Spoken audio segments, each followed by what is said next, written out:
नमस्कार, मैं पूनम शुक्ला स्वागत करती हूँ आपका प्रथम न्याय में। तो आज है हमारे साथ महाराष्ट्र के जाने माने उद्योगपति मंगेश पंगारे जी।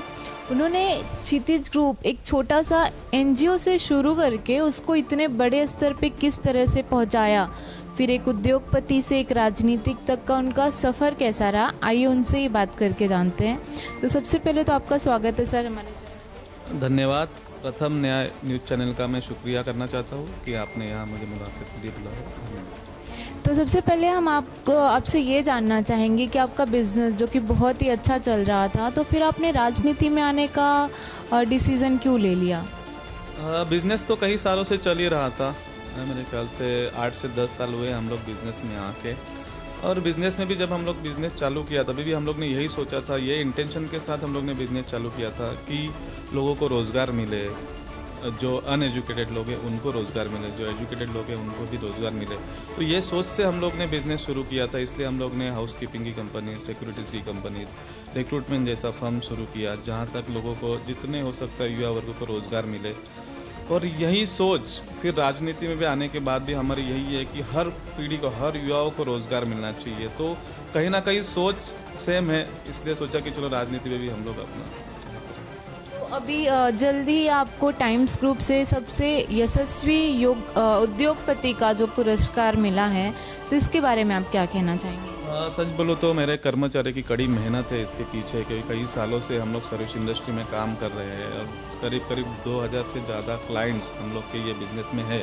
और इसके पीछे हम लोग के जितने भी ब्रांचेस है ऑल ओवर महाराष्ट्र में, वो सब कर्मचारियों के कड़ी मेहनत से हम लोग ने ये अवार्ड हम लोग को मिला है। तो कई खुशी हो रही है कि महाराष्ट्र में गिने चुने 20 बिजनेसमैन को ये अवार्ड मिला है और इसमें हम लोग के कंपनी का नाम है, तो ज़्यादा खुशी हो रही है।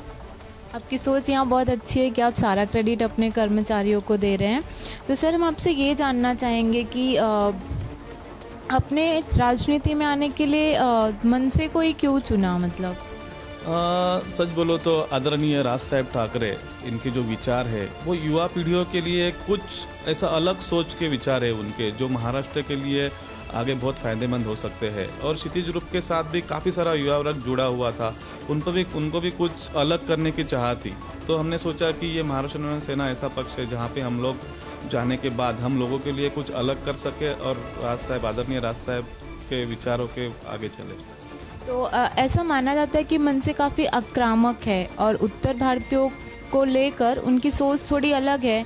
तो आपका जो वार्ड है वहाँ पे उत्तर भारतीय जनता भी बहुत है, तो आप किस तरह से उनको अपने साथ लाएंगे? ये एक बहुत बड़ा चैलेंज भी हो सकता है आपके लिए। हाँ, वो तो है, उत्तर भारतीयों की काफ़ी सारी संख्या हमारे वार्ड में है। बट आपको कहना चाहता हूँ कि आदरणीय राज साहब ठाकरे जी के विचार भी है। उनके विचार ऐसे नहीं है कि हम उत्तर भारतीयों के खिलाफ उनके कुछ विचार होते हैं। उनके विचार यह है, वो आज भी यही कहते हैं कि जो पहले से जो उत्तर भारतीय यहाँ पे रह रहा है उनके खिलाफ राज साहब ठाकरे कभी बोलते नहीं है। लेकिन जो बाहर से ज़्यादातर लोग आते हैं, जहाँ यहाँ उनको सहायक होना रहता है, क्योंकि यहाँ के लोगों को फिर दिक्कतें आ जाती है। तो उनका कहना वो है कि वो बाहर से आने वाले उत्तर भारतीय लोग हैं, उनके लिए उनका कहना होता है। बट जो स्थायिक उत्तर भारतीय कितने सालों से अपने वार्ड में रहते हैं, उनके बारे में उनकी सोच वैसी नहीं है। तो जो भी उत्तर भारतीय अपने वार्ड में रहते हैं, उनके धीरे धीरे हम लोग ये सब समझा के अपने पक्ष में लेने की कोशिश करेंगे। भविष्य में जो राजनीति का आपका ये सफ़र शुरू हुआ है, तो इसके लिए क्या रणनीति रहेगी आपकी? रणनीति एक्चुअली ऐसा हम लोग ने कोई बड़ा प्लान नहीं किया है, बट हम लोग की सोच ये है कि जो आज तक हुआ नहीं है, हम लोग देख रहे हैं कई सालों से राजनीति जो होते हैं, लोक प्रतिनिधि होते हैं, जो सेम काम, गटर, बाथरूम, यही सब काम सालों साल करते रहते हैं।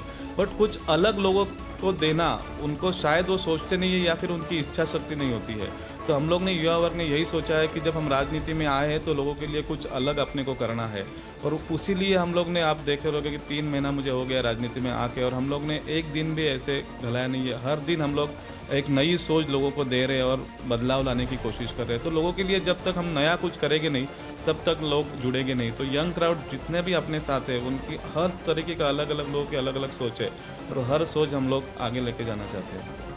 तो जैसा कि आपका युवाओं में बहुत ज़्यादा लोकप्रियता है, तो आप क्या उनको संदेश देना चाहेंगे हमारे चैनल के माध्यम से? युवा वर्ग को मैं यही संदेश देना चाहता हूँ कि आप लोग भी राजनीति में आए।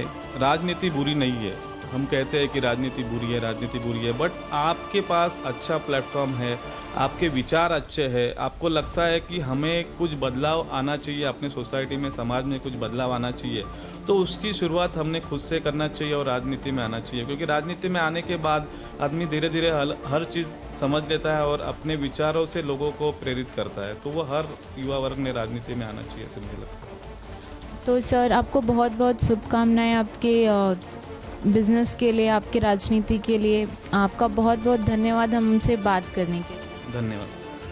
तो जैसा कि आपने देखा सर की सोच कितनी अच्छी है, युवाओं को उन्होंने बहुत ही अच्छा संदेश दिया है। सबके मन में एक बात रहती है कि राजनीति बुरी होती है, राजनीति बुरी नहीं होती है, वहाँ लोग बुरे होते हैं। अच्छे लोगों की आने की बहुत ज़्यादा ज़रूरत है राजनीति में, जो सर के जैसा सोच रखते हो कि कुछ अच्छा करना है, सिर्फ स्टेज पे नहीं बैठना है, हमको वहाँ ज़मीनी स्तर पे लोगों के लिए काम करना है। तो ऐसे लोगों की बहुत ज़्यादा ज़रूरत है राजनीति में। आज के लिए बस इतना ही। मैं पूनम शुक्ला, कैमरामैन रफ़ीक खान के साथ प्रथम न्याय।